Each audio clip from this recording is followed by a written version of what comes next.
Assalamualaikum warahmatullahi taala wabarakatuh. Kita kita sambung lagi kelas kita. Dan biasalah kelas cikgu tak buat lama, paling buat pun sampai pukul 12 je. Itu paling lama lah. Lepas tu cikgu akan suruh kamu buat kerja apa sikit, buat notah ke, buat latihan. Okey, kalau kamu tengok slide, kita masih lagi bab 3, rawatan sisa pepejal, yang macam cikgu sebut, satu topik yang agak popular jugalah. Setiap tahun memang ada keluar soalan. Dan tahun lepas bahagian B dia keluar soalan yang cikgu sendiri tak jangka. Okay? Iaitu dia keluar soalan baja kompos yang kamu buat tu. Yang cikgu tak tekankan pada pelajar, tetapi tiba-tiba dia keluar. Sebab tu cikgu sebut AK kita tak boleh jangka.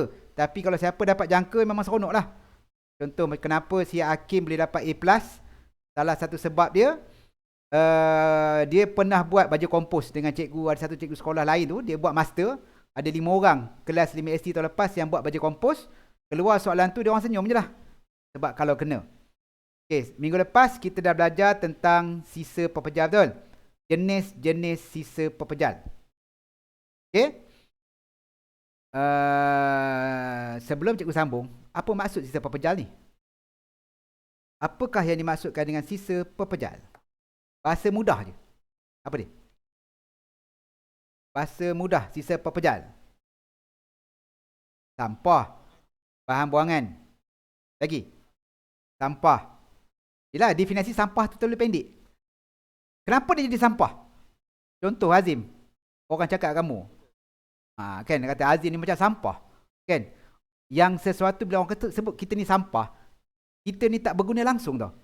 So maksud dia, sisa pepejal ni sesuatu benda ataupun barang yang tidak diperlukan lagi, walaupun dia benda yang baru beli. Kamu beli handphone sekarang apa? i6 i9, i10. Saya tak tahu dah. Okay? Kamu beli, lepas tu kamu tak nak. Bila kamu tak nak je, dia dah automatik akan tukar jadi sisa pepejal. Okay? Itu definisi mudah bagi sisa pepejal. Yang kita dah belajar pada minggu lepas. Okay? Kita ada 8. Okay? Cikgu tengah buat quiz. Cikgu buat quiz macam tu pun korang tak nak jawab. Penat cikgu buat tau. Tak syok lah quiz tu. Kalau kamu kena naik ke mungkin lah kot. Ini main tekan je saja try. Kamu buat banyak kali. Cikgu rasa kamu boleh jawab semua betul je kot. So cubalah buat. Sebab dalam masa yang sama, kali pertama kamu tak tahu, nampak jawapan. Bila kamu buat lagi, benda tu dalam masa yang sama kamu belajar tau. Sebab cikgu rasa kalau kamu nak tengok buku teks, contohlah katakan, apakah contoh sisa pepejal isi rumah? Kamu nak baca buku teks, cikgu rasa bukan tak boleh, boleh. Tapi bahasa kasar dia malas cikgu, betul?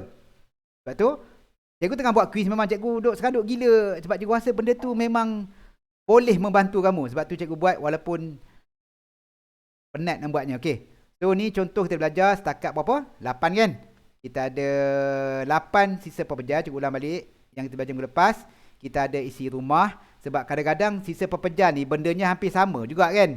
Macam isi rumah dengan awam, dengan komersial, dengan institusi, benda sampah yang sama. Kalau beza sikit, industri beza, import beza, khas beza, pembinaan berbeza. Itu berbeza sikit. Tapi yang lain lebih kurang sama. Hari ni cikgu nak ajar sikit. Sebab topik ni tak lama tau. Sebab tu lepas ni kalau kita habis awal, kita akan ulang balik. Masuk kepada cara kita nak uruskan sisa pepejal. Paling mudah kita buat apa? Paling mudah bakar je kan. Macam cikgu buat serupa. Depan rumah cikgu tu ada satu tempat bakar sampah. Kan? Bakar je lah paling mudah. Tapi sebenarnya itu satu attitude yang tidak baik. Sebab dia akan mencemarkan alam kita, betul? Terbaru kalau kamu tengok satu video yang diorang tunjuk matahari naik sebelah utara. Dia dah lari berapa darjah. Masa tak tengok satu video tak dalam Facebook? Dalam Facebook ke dalam WhatsApp kan? Yang matahari dekat Indon, dekat mana ke? Dia dah lari banyak kan? So, kita faham-faham je lah Okay. Hari ni kita nak sambung tentang cara pengurusan sisa pepejal. Sebab sekarang ni di Malaysia, benda ni masih tidak lagi dipraktikkan sepenuhnya. Okay, kita main buang je. Tapi sekarang ni kita telah dididik. Satu, kita nak uruskan sampah tu macam mana. Sekarang ni paling mudah kalau kita kawasan perumahan, kita letak sampah dekat depan rumah, lori sampah angkat dan dia pergi bawa ke tempat pelupusan sampah. Okay, itu pengurusan yang ada kebanyakan digunakan di Malaysia lah. Sebab tujuannya kita dapatkan persekitaran yang bersih, dan bila persekitaran kita bersih, so kesihatan kita juga akan baik. Okay. Ada 5 cara. Yang ini yang keluar jadi masalah paksa ni, sebab ada 5 cara. Okay. Dia boleh jadi soalan macam-macam pada 5 cara ni. Mungkin dia akan bagi situasi. Dia suruh kamu pilih. Sebab sekarang ni soalan exam, SPM, dia tak ada macam zaman cikgu sekolah dulu. Nyatakan proses pengurusan sisa pepejal dari sudut pengurangan. Itu zaman cikgu sekolah. Tapi zaman kamu, dia akan bagi satu situasi, dia suruh kamu pilih dan kamu kena jawab. So, kalau kamu salah pilih, maka salahlah jawapan kamu semua sekali. Sebab tu susah. Okay? Tapi kamu jangan takut, insya-Allah SPM tahun depan tetap juga meletup, sebab dia tak akan jatuhkan graf untuk menunjukkan PDPR itu gagal. Tapi janganlah dapat teruk sangat. Okay? So, 5 cara. Pertama, pengurangan.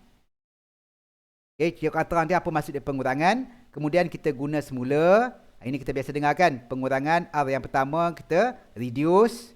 Kemudian guna semula, iaitu kita reuse. Dan ketiga, kita semula kita recycle.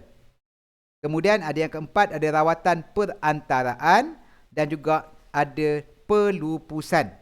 Okay, kita tengok satu persatu. Pengurangan. Okay, apakah yang dimasukkan dengan pengurangan? Kaedah paling terbaik kerana penjanaan sisa pepejal dapat dikurangkan. Contohnya sekarang ni kamu lihat banyak contoh, katakan kalau tengok gambar ni dia bagi contoh tayar kan.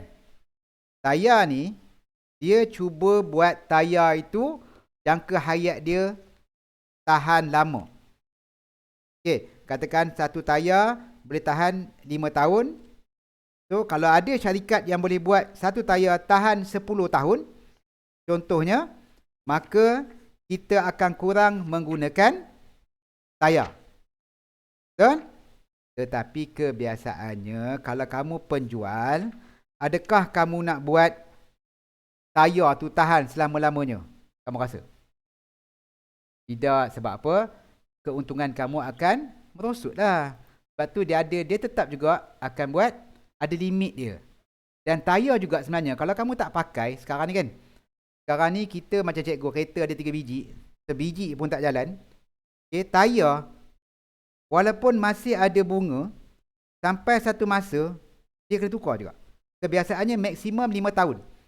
5 tahun tayar kamu ada bunga ke tak ada bunga ke, terbaik kena tukar. Sebab dia punya keselamatan selepas 5 tahun tu tak ada dah. Sebab tayar tu mungkin kekerasan dia lain. Okay? So sebab dia nak kita tukar tayar juga. Walaupun tayar tu masih bagus. Tapi kalau kamu jalan dekat-dekat, dekat-dekat tak ada masalah lah. Okay, contohnya tayar. Yang sekarang ni yang kedua, kamu lihat banyak benda-benda yang kita beli refill kan. Contohnya macam susu. Susu susu tepung tu kan. Susu tepung. Macam apa, serbuk kopi, serbuk Nescafe. Apa lagi? Benda-benda yang kita tak perlukan bekas.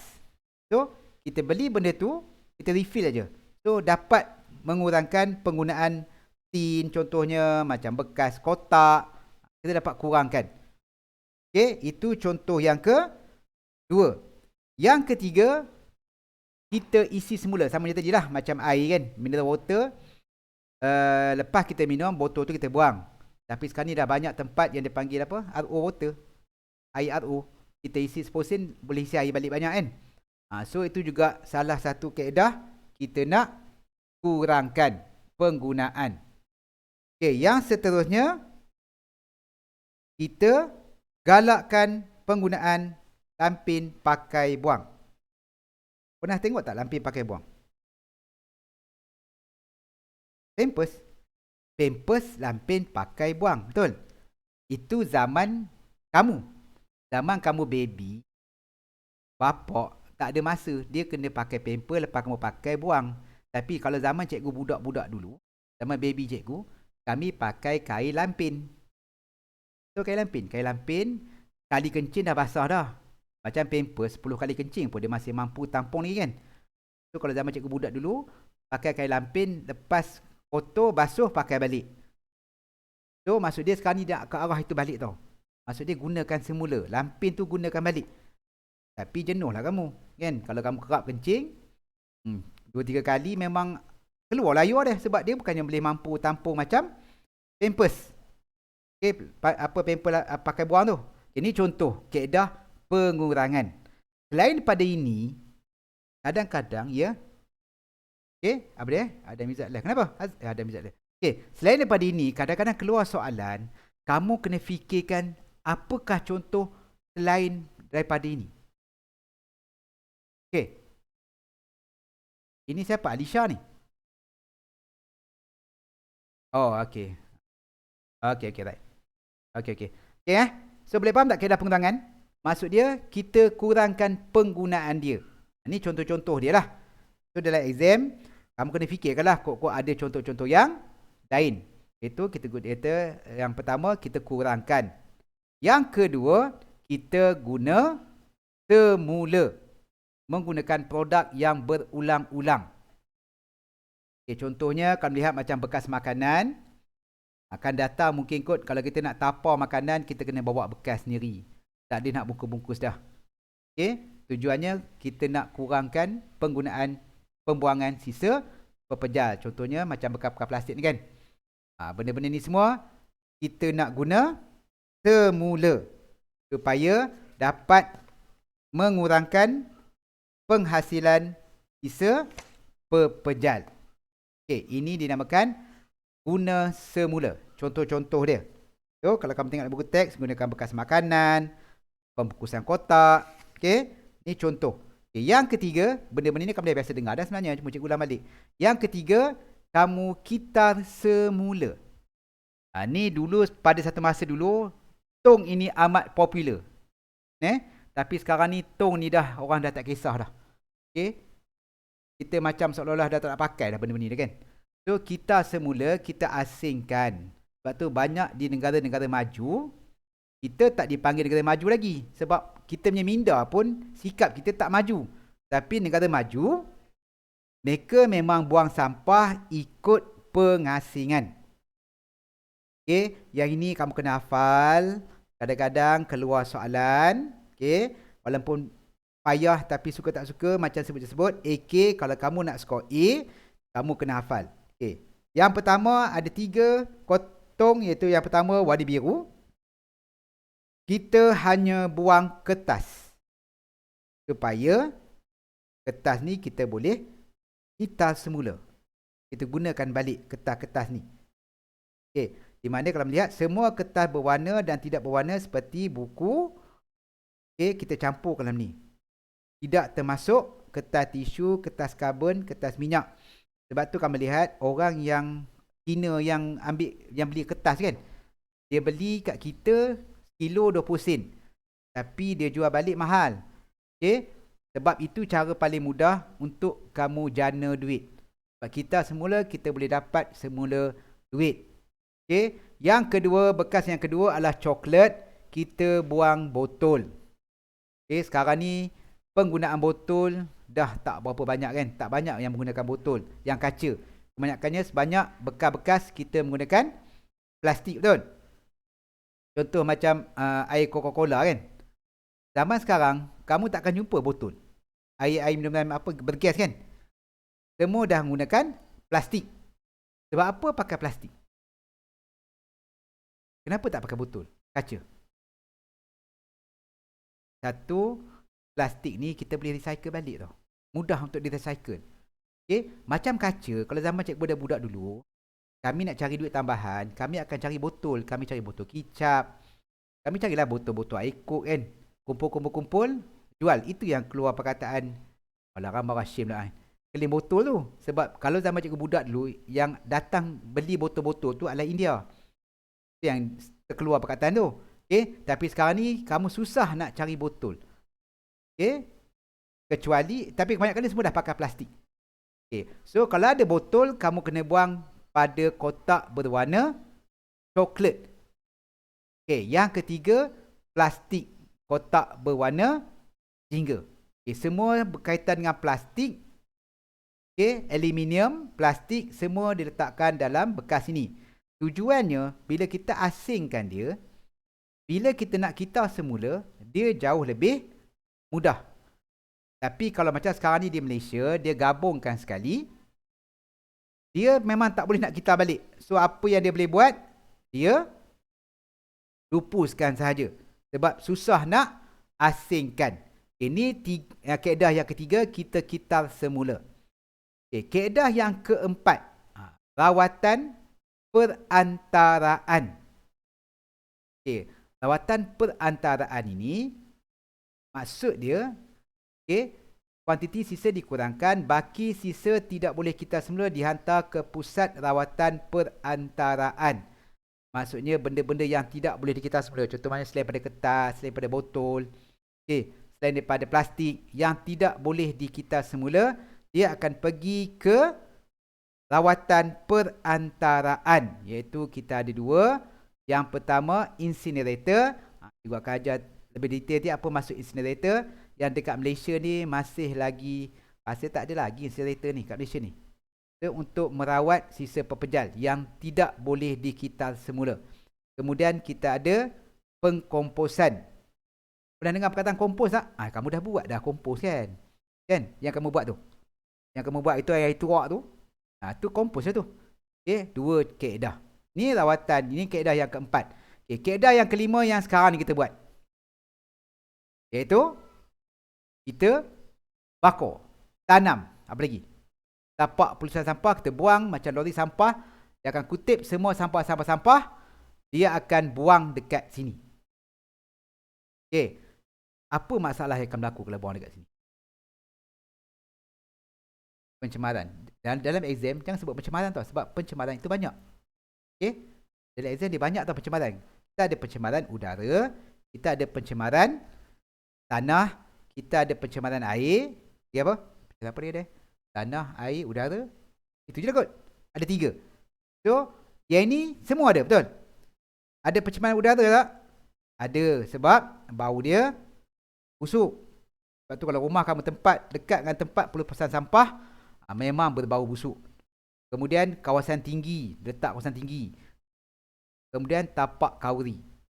Biasanya tempat pelurusan sampah ni dia akan letak jauh daripada kawasan perumahan. Sebab dia kotor, bau busuk dengan lalat, apa segala benda ada lah. Okay. So bila dah banyak, sama ada dia orang bakar ataupun dia korek lubang, dia akan tanam. So aktiviti tapak pelurusan sampah ni dia akan menyebabkan pencemaran air, pencemaran tanah. Kalau kita bakar, dia akan jadi pencemaran udara. Kalau tanam, dia akan jadi pencemaran tanah ataupun pencemaran air. Okay. So ini 5 kaedah. Okay, cikgu tunjuk balik. 5 cara bagaimana kita nak uruskan sisa pepejal. So kamu kena faham sebab kadang-kadang dia bagi satu situasi, macam mana kamu nak pilih dan kamu nak jawab. Okay, ada soalan? Tak ada? Boleh cikgu teruskan? Okay, kalau tak ada, cikgu teruskan sikit lagi.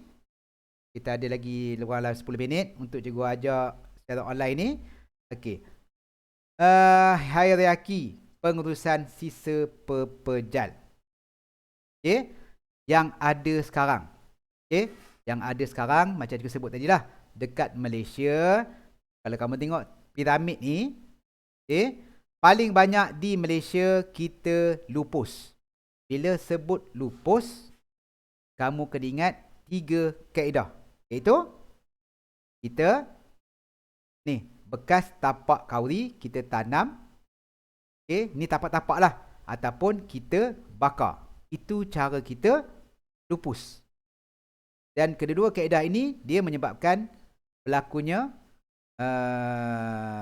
pencemaran air, udara ataupun tanah. Okey, next atas tingkat yang kedua, perawatan sisa. Okey, perawatan sisa ada dua. Satu, kita pergi kepada incinerator.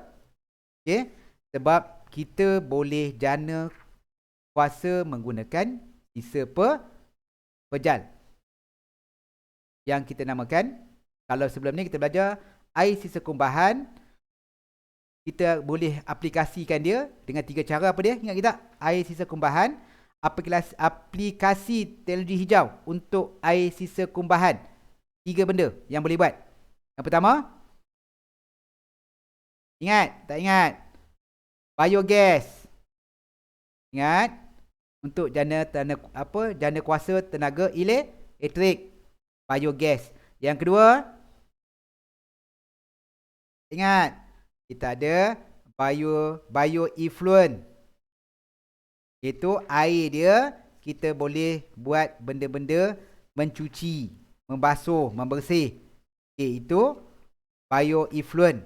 Satu lagi aplikasi dia. Dia tak susah kalau kamu ingat. Tapi masalahnya kalau kamu tak ingat, keluar soalan periksa, tengok sajalah. Yang satu lagi, iaitu biopepejal. Okay, biopepejal kita nak buat apa Biopepejal kita buat tahi kamu. Buat apa? Makan. Kita baja. Kan? Sebab tu zaman cikgu sekolah dulu jahat, kami suka kencing dekat pokok. Sebab masa cikgu sekolah dulu ada kelas pertanian. Orang tanam pagi-pagi nak bagi baja kat pokok tu cepat besar, pakat-pakat kencing kat pokok supaya jadi baja. Baja lagi apa? Biopepejal. Sisa biopepejal. Kita boleh buat jubin. Betul? Kita boleh buat blok pembinaan. So maksud di dinding kamu adalah hasil daripada tahi kamu buat dinding. Daripada 3 benda tu. So benda tu kamu kena ingat. Kalau kamu ingat memang lepas tu kamu boleh merapu lah kan. Tapi kalau kamu tak ingat, nak merapu tak mana cikgu? Dah benda tu yang basic pun kamu tak ingat. Itu perawatan sisa, bagi sisa pepejal incinerator. Dia bakar. Sama juga nak jana kuasa elektrik yang dipanggil biogesim. Lepas ni kita akan belajar. Sisa pepejal dipanggil biogesim. Sisa air kumbahan dipanggil biogas. Benda tu dua beza tapi konsepnya adalah sama. Okey, yang ketiga kita semula. Okey, yang keempat pengurangan, yang kelima guna. Ini yang kita pengurusan sisa pepejal di Malaysia sekarang ni. Tapi akan datang kita nak tukar hierarki ni, maksud dia yang kita lupus jadi sedikit, yang kita guna semula ni jadi banyak. So ni dalam proses. Okey, dalam proses pendidikan dan nak ambil masa yang lama untuk buat benda ni. Okey, sebab tu Mahathir itu dia buat wawasan 2020, tujuannya adalah untuk meningkatkan cara pemikiran orang Malaysia. Dia bukan setakat teknologi, pemikiran juga, sikap, tapi benda tu tak tercapai. Ini untuk yang mampan, guna semula paling banyak. Okey, diikuti dengan pengurangan sisa, kita rawatan sisa dan pelupusan. Yang ini keluar biasanya akan keluar pada bahagian A. Alright, seterusnya pembangunan lestari dalam pengurusan sisa pepejal. Kalau ingat lagi, elemen kelestarian ada berapa? Ingat, elemen kelestarian ada berapa? Ada 3, iaitu ada ekonomi, alam sekitar dengan sosial. Okey, benda ni pun pernah ditanya soalan, tak silap cikgu tahun 2019 kot. Dia minta kamu terangkan berdasarkan kepada contoh ekonomi. Apakah kebaikan katakan pengurusan sisa pepejal dari sudut ekonomi? Contoh. Okey. Kalau sebut ekonomi, paling mudah nak jawab kalau kamu tak tahu, menjana pendapatan, betul? Meningkatkan ekonomi negara. Lagi apa? Bila kamu dapat uruskan sisa pepejal dengan baik. Apa lagi yang masa? Daripada dapat jana pendapatan, kemudian apa ekonomi bila menjana pendapatan, ekonomi negara akan meningkat. Sudut ekonomi juga. Apa lagi kamu rasa? Ekonomi. Yang sekarang ni benda tu kita tak buat sebab COVID. Yang sektor tu sekarang ni hampir lumpuh dah. Sektor itu dah hampir lumpuh. Siapa kerja sektor tu memang kebanyakannya semua kena buang kerja. Sektor apa tu rasa-rasanya? Yang paling teruk, ya, sektor pelancongan. Sebab tu nanti sekarang ni siapa yang kerja bahagian sektor pelancongan, contohnya kerja bahagian hotel kan, hotel, chalet, tempat peranginan, semua memang terjejas teruk. Okay? Maksud dia bila ekonomi kita bagus, okay, ataupun maksud dia kalau kita uruskan sistem pelajar kita dengan baik, ke pelancong datang, maka ekonomi kita akan meningkat. Okey, itu dari sudut ekonomi. Dari sudut alam sekitar, kita akan dapat menghasilkan udara, air, tanah yang bersih. Okey, kesan dia, apa kesan daripada kita? Kita akan hidup dengan lebih sihat dan lebih selesa, betul? So, soalan kalau macam ni kalau keluar, kamu kena pandai merapu lah. Okay? Sebab makin banyak kamu tulis, semakin besar peluang kamu untuk dapat markah. Dia tak ada istilah macam bahasa Melayu, lagi banyak kamu jawab yang salah, maka lagi banyak markah kamu akan dipotong, betul? Okay? Tapi kalau dalam AK tak ada. Kalau kamu jawab salah, dia tengok je lah salah. Dia tak akan tolak. Dia akan cari yang mana jawapan kamu yang betul. Sebab tu, macam cikgu sebut kat pelajar cikgu sebelum ni, jawablah kamu nak jawab apa. Lantaklah janji kamu tulis. Sebab bila kamu tulis, peluang untuk dapat markah lebih tinggi adalah lebih tinggi lah. Okay. Kemudian yang ketiga, social. Bila kita dapat uruskan dengan baik, okay, kita dapat kurangkan pembebasan gas yang bahaya. Iaitu, kalau kita bakar sampah, bukan setakat karbon dioksida saja yang wujud. Yang lebih bahaya apa dia? Gas apa? Apakah yang lebih bahaya?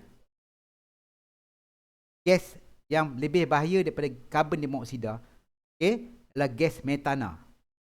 Sebab tu, sebenarnya kita boleh pakai gas tu. Kalau kita gunakan dalam incinerator, sebab gas tu dia boleh jadi bahan bakar untuk memasak.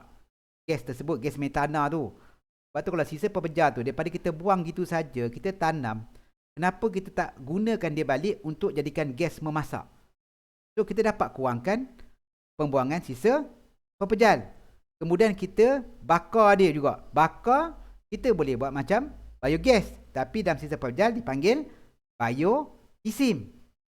Okay. Tapi keburukannya bila kita bakar je, kan? Bila bakar je, kesannya apa? Pencemaran udara. Ni cikgu sebut. Kalau kita bakar sampah, ini cikgu terang ni kan, negatif. Okay. Kalau kita bakar sampah, dia akan menghasilkan gas metana. So, kenapa tak gas metana ni kita gunakan untuk bahan memasak? Kenapa gas metana ni kita tak gunakan sebagai sumber tenaga elektrik? Sebab apa? Kalau kita lepaskan begitu saja, dia akan menyebabkan pemanasan global. Okay, dia akan menghasilkan gas metana yang lebih tinggi. Apa dia? Gas. Gas tak boleh tapis. Dia cerita macam ni tau. Macam cikgu ajar kamu sebelum ni kan, biogas. Apa beza biogas dengan jana kuasa terma?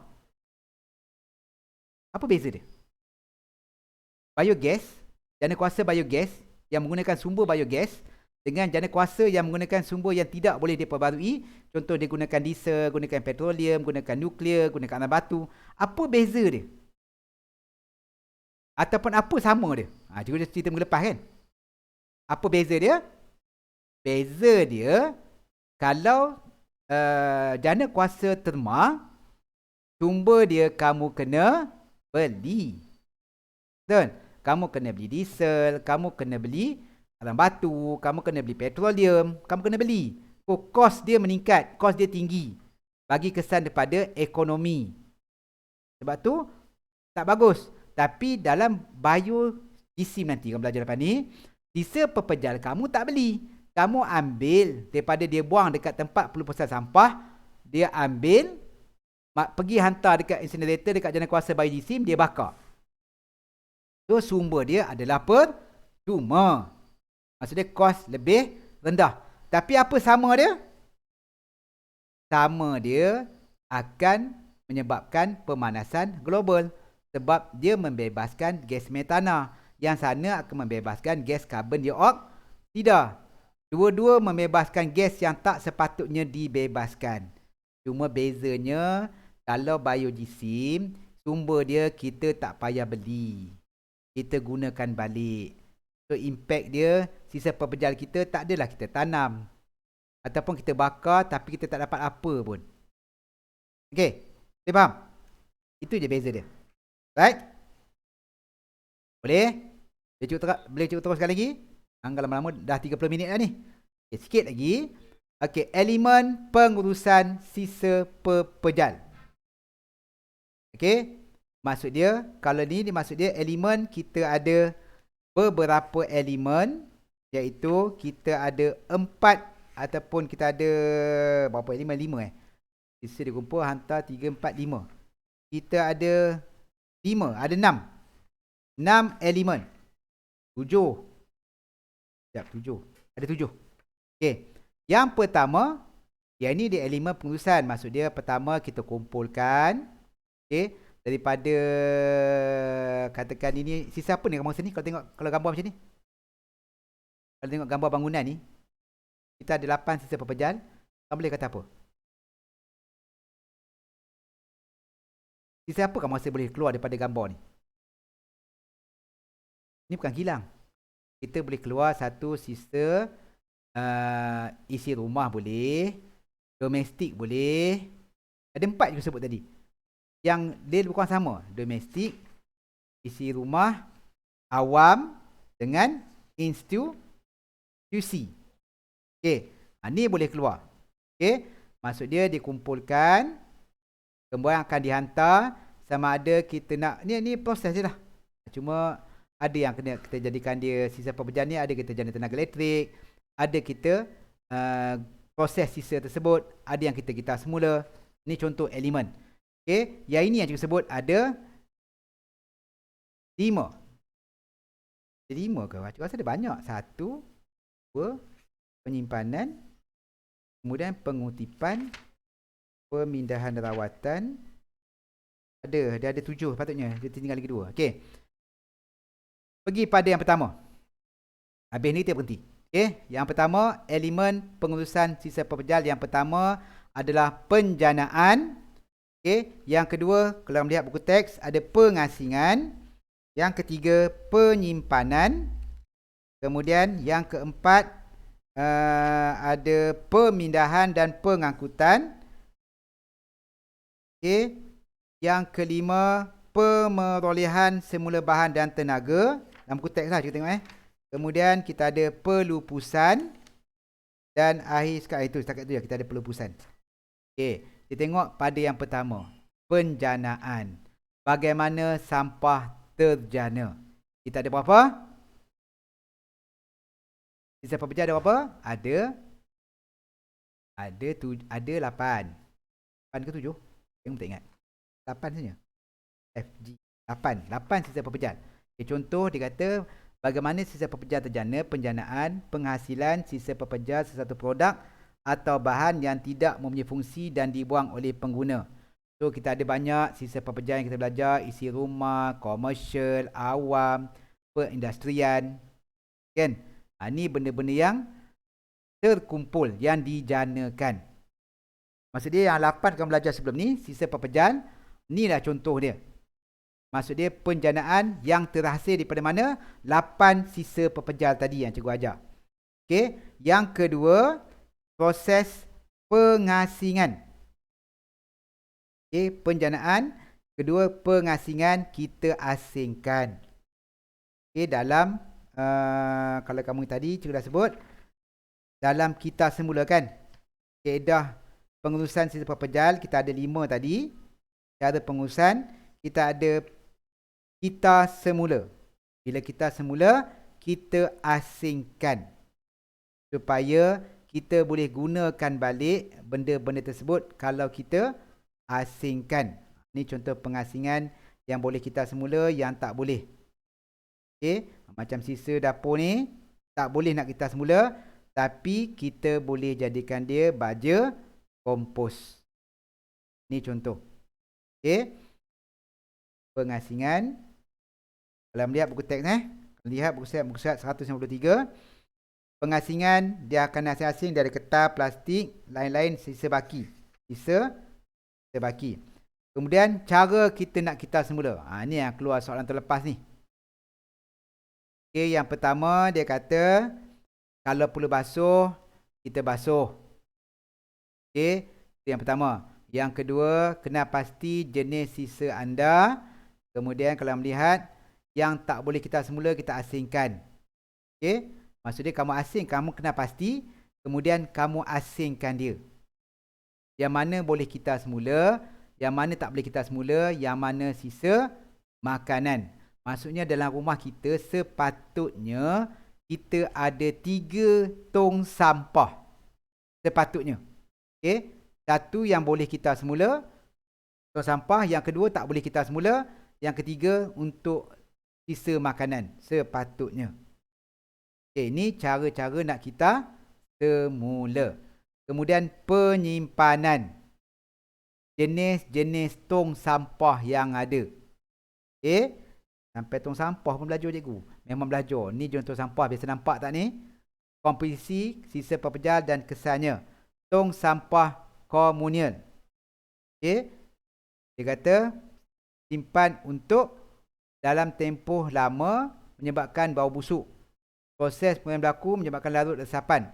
Maksud dia tong sampah ni kita simpan kalau sampah tersebut kita nak jana, contohnya sebagai baja. Okey, kita kena perap. Sebab tu kalau lama sangat, kalau kamu biasa tengok tong sampah kamu, kalau terlalu lama, makan akan terhasilnya ulat-ulat kecil tu kan. Sebab dia dah mula berlakunya penguraian. Ulat-ulat tu akan makan sampah-sampah tu. Tapi dia akan jadi berbau busuk lah. Kemudian jenis dan kedudukan tempat penyimpanan. Kat mana kamu jumpa tong sampah roro ni? Biasa kamu nampak dekat mana? Tempat pembinaan satu. Okey. Lagi? Kat rumah mana? Rumah kita tak ada tau. Dekat rumah kawasan perumahan mana ada? Kawasan bertingkat-tingkat. Ataupun biasa kamu nampak tong sampah roro ni kawasan kampung. Kawasan kampung yang majlis tak masuk dalam. Maksud dia lori sampah dia tak masuk. So dia buang. Tapi kamu tengok attitude orang kita bila letak tong sampah, dia akan jadi satu pertandingan. Itu pertandingan apa? Bukan membaling sampah. Dia tak pergi dekat tong sampah untuk buang dalam tong. Dia akan daripada tepi jalan tu, daripada motor tu dia akan baling. Kan? Berapa ramai yang cikgu buat serupa juga kan. Berapa ramai yang masuk, berapa banyak yang tak masuk. Betul? So kalau yang tak masuk tu minta maaf lah, kalau nak kutip balik dia dah pecah. Tapi sepatutnya sampai sini letak elok-elok. Macam tempat cikgu ni satu ni ada kat tepi lombong tu. Dia buat tempat tu memang cantik lah. Dia buat apa simen semua. Letak tong sampah ni dan tengok orang kampung memang lebih dah ada sikap yang baik lah. Maksud dia tak ada dah sampah bersepah-sepah dekat sekeliling tong sampah ni. So bila ada sampai masanya nanti MDKB ataupun majlis dia akan ambil, dia akan buang. Ini adalah tempat penyimpanan. Kemudian kutipan dan pengangkutan. Macam cikgu sebut tadi lah. Kalau rumah kita seminggu biasanya dia akan datang 3 kali. Betul? Kalau kutipan dia ada 3 kutipan lah. Yang ini kalau kamu biasanya ditanya dalam bahagian A, kamu kena hafal. Sebab tu cikgu rasa dengan kuis cikgu tu, kalau kamu buat banyak kali, cikgu rasa kamu boleh ingat benda ni. Kan? Benda yang macam cikgu sebut, yang cikgu buat kuis tu, benda yang kamu tak pernah terdengar pun, tiba-tiba dengar dalam kuis tu, terbaca dalam kuis tu, lama-lama insyaAllah kamu akan ingat. Okay, yang pertama, 3 kaedah kutipan. Kutipan di lorong-lorong. Maksud dia, kutipan dilakukan ke atas bekas sisa pejal letakkan di tepi jalan. Maksud dia, tong sampah yang di tepi jalan. Dekat bas awam, dekat tempat awam. Okay, yang kedua, berpusat. Berpusat macam disebut tadi lah. Yang apa, tong sampah roro tu. Yang memang tak ada majlis masuk, dia letak satu tempat, so buang semua dekat situ. So akan datang kutip. Yang ketiga, yang sekarang ni kita alami, lori sampah akan datang depan rumah kita ataupun belakang rumah kita untuk kutip sampah yang kita letakkan di luar. Okey. Kemudian kutipan ni ada berjadual. Okey, macam tempat cikgu 3 kali seminggu, iaitu Selasa, Khamis, Sabtu. Tak kiralah hari cuti umum ke, hari raya ke, diorang terpaksa mengutip sampah. Kalau tidak, sampah tu akan jadi terlalu banyak. Okey, ini kutipan dan pengangkutan. Kemudian ni jenis-jenis lori. Okey, dalam exam kamu tak payahlah nak baca apa definisi ni tau. Okey, dia tak akan tanya, benda ni tak akan keluar bahagian B pun. Cuma kalau dia tanya, nyatakan 3 jenis kenderaan. Sebab tu kalau cikgu buat quiz, yang benda-benda lori kompakter ni, lori terbuka, lori ni, benda-benda ni yang dia akan tanya. Tapi jarang dia tanya, terangkan bagaimana lori terbuka berkendali. Ataupun tanya berapakah tan bagi lori terbuka. Itu tidak, tak payahlah kamu baca. Okey. Seterusnya, kata alih bagi kutipan. Okey, pertama, tempat penjanaan. Lepas tempat penjanaan ni maksudnya rumah kita lah. Rumah kita, kemudian kita simpan dalam tong sampah. Kemudian lori sampah datang, dia akan bawa ke pusat pemulihan. Okey, kemudian kalau dia boleh rawat sampah tersebut, dia akan rawat. Kalau tak boleh, dia akan lupuskan. Ni carta alih bagi pengangkutan sisa pepejal. Okey, seterusnya, pemindahan dan rawatan. Okey, pusat pemindahan perlu apabila jarak ke tapak pelupusan sanitari atau pemprosesan terlalu jauh. Okey, maksud dia kalau tempat kamu nak lupuskan sampah itu terlalu jauh, maka kamu ada satu tempat pemindahan. Kamu kumpulkan semua di situ. Okey, tempat simpanan sementara sisa pepejal yang telah dikutip daripada tempat penjanaan sebelum dihantar ke tapak pelupusan. Okey, maksud dia kumpulkan semua di situ. Kenapa pemindahan dan rawatan diperlukan? Sebab tadilah, sebab terlalu jauh, dia nak kumpulkan semua sekali, kemudian baru dihantar ke tempat pelupusan sampah. Okay, apa yang ada dekat stesen pemindahan ni? Pertama, lori sampah, kemudian dia akan timbang. Lepas timbang, dia akan angkat tempat ke buang sampah. Okay, kemudian sisa pepejal dibuang ke dalam kupa. Okay, kemudian macam kamu tengok cerita dalam movie tu kan, yang sampah tu dipecah, dipotong-potong, dihancur-hancur kan. Ni maksud dia stesen pemindahan dah yang dia buat tu.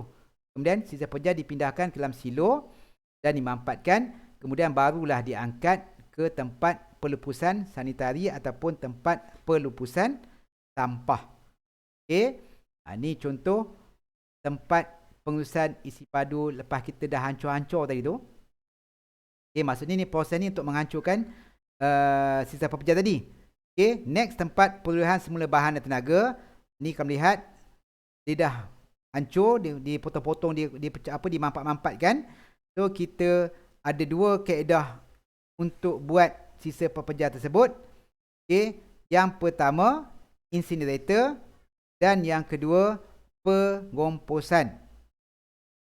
Okey, pelupusan, cara kita buat apa dia? Dihantar tapak pelupusan sampah. Okey, kaedah yang paling banyak digunakan di Malaysia, di mana kita letak je tanah penuh, kita tambui ataupun kita bakar. Right. Okey, kemudian akhir sekali pengenalan ni sanitari. Cikgu rasa cikgu stop dekat pelupusan tu. Okey, nanti banyak-banyak nanti kamu jadi pening nanti. Okey, benda ni cikgu akan ulang balik. Cikgu stop dekat pelupusan ataupun dekat ni dah pelupusan. Minggu depan, besok, cikgu akan sambung pada kesan tapak pelupusan tidak sanitari ni sikit lagi. Okey, ni sanitari. Apa maksud sanitari? Cikgu habiskan ni sikit je. Okey, pelupusan kampus bersih. Ni kaedah sanitari. Maksud dia macam disebut, dia korek, kemudian dia tanam. Kaedah pelupusan sisa pepejal dikenakan di England, tak payah. Salah satu kaedah pelupusan sisa pepejal paling murah dan memuaskan Okey, sisa ditanam secara berlapis-lapis dengan teratur untuk mengelakkan pencemaran tanah. Bermaksud dia korek dulu, kemudian dia buat macam apa lapisan simen di dalam tanah. Okey, kemudian dia buang sampah dan dia kambus. Supaya tujuan dia air sampah ini tidak akan keluar yang mencemarkan, jadi pencemaran tanah. Ni contoh gambar dia kan. Dia korek dalam, so dia buatlah macam bekas. Kemudian dia buang sampah. So tak adalah berlakunya pencemaran tanah. Tapi kat Malaysia kebanyakannya sekarang tak ada. Dia main korek je. Korek, dia kambus. So akan berlakunya pencemaran tanah. Ni contoh-contoh apa dia pelupusan. Okay, kalau melihat sampah akan ditanam di tapak pelupusan sampah hingga ke satu tahap ketinggian dibenarkan. Sampah akan dimanfaatkan menggunakan jentera. Okay, kemudian sampah dikambus. Ada lapisan plastik. Pelupusan air lesap. Pelupusan paip. Sebab dalam sampah ada gas. Maka gas tersebut akan dikeluarkan. Okay, air sampah tersebut juga akan dibuat satu pipe untuk keluarkan air sampah. Dan air tersebut dirawat seperti mana rawatan air sisa kumbahan. Okay. Okay, kalau pelupusan ni banyak ni. Okay. Tentang pelupusan ni juga sambung besok. Okay, sebab kalau banyak sangat ni, kamu dah 40 minit kamu pening nanti. Right. So besok cikgu akan sambung pelupusan lah. Cikgu aku ulang balik tentang pelupusan. Sebab pelupusan ni banyak lagi. Kan cikgu terangkan kamu lagi ni yang pening. Okay. So cikgu stop untuk online kita, video ni. Kita akan sambung besok. Cikgu akan fokus balik pada tapak dekat tajuk pelupusan. Okay, sekian, terima kasih.